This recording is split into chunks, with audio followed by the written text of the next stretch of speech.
প্রতি বছরের মতো শুক্রবার বেলা 1টা নাগাদ উত্তরবঙ্গ মৎস্যজীবী ফোরামের পক্ষ থেকে মৎস্যজীবী দিবস পালিত হলো।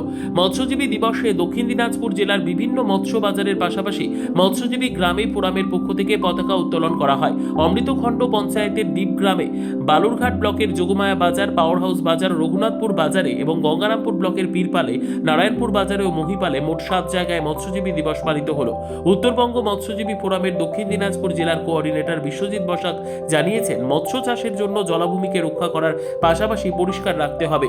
পরিবেশ রক্ষা করতে এবং সার্বিক মৎস্য চাষের উন্নয়ন করতে ধ্বংসাত্মক মৎস্য শিকার বন্ধ করতে হবে। জলাভূমির পাট্টা ঠিকাদারদের হাতে না গিয়ে যেন গরিব মৎস্যজীবীদের হাতে থাকে, সেই বিভিন্ন দাবিতে আজকে মৎস্যজীবী দিবস পালিত হলো।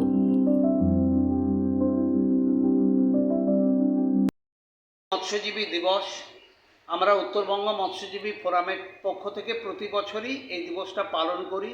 বিভিন্ন মৎস্য বাজারে গিয়ে পতাকা উত্তোলন, বিভিন্ন মৎস্যজীবী গ্রামগুলোতে পতাকা উত্তোলন করি। আমাদের ফোরামের পতাকা সেটা আমরা তুলি। আজকেও সেরকম আমরা কয়েকটা গ্রামে করেছি, যেমন খুব ভোরবেলা দ্বীপ গ্রামে, অমৃতখণ্ড পঞ্চায়েতের দ্বীপ গ্রামে হয়েছে, তারপরে আমাদের যোগমায়া বাজারে হয়েছে, রঘুনাথপুর বাজারে হয়েছে, এখনও পারহজ বাজারে হয়নি, কেন আর একটু বেলাতে ওরা করতে চাইছে। এছাড়া গঙ্গারামপুর ব্লকের পীরপালে হয়েছে, নারায়ণপুরে হয়েছে, এরকম করে মহিপালে হচ্ছে। মোট 7 জায়গায় আমরা পতাকা উত্তোলনটা করছি। এবং আমাদের যেটা দাবি যে জলাভূমিকে রক্ষা করতে হবে, এটা আরও পরিষ্কার চাই। জলাভূমির পাট্টা যারা মৎস্যজীবী তাদের হাতে যেন থাকে, এবং মৎস্যজীবীদের হাতে, গরিব মৎস্যজীবীদের হাতে যেন জলাভূমিগুলো থাকে, ঠিকাদারদের হাতে যেন না যায়। এতে সার্বিকভাবে মৎস্য চাষের ক্ষেত্রে মৎস্য উৎপাদনে ব্যাহত হচ্ছে। আমরা বলেছি ধ্বংসাত্মক মৎস্য শিকার বন্ধ করো।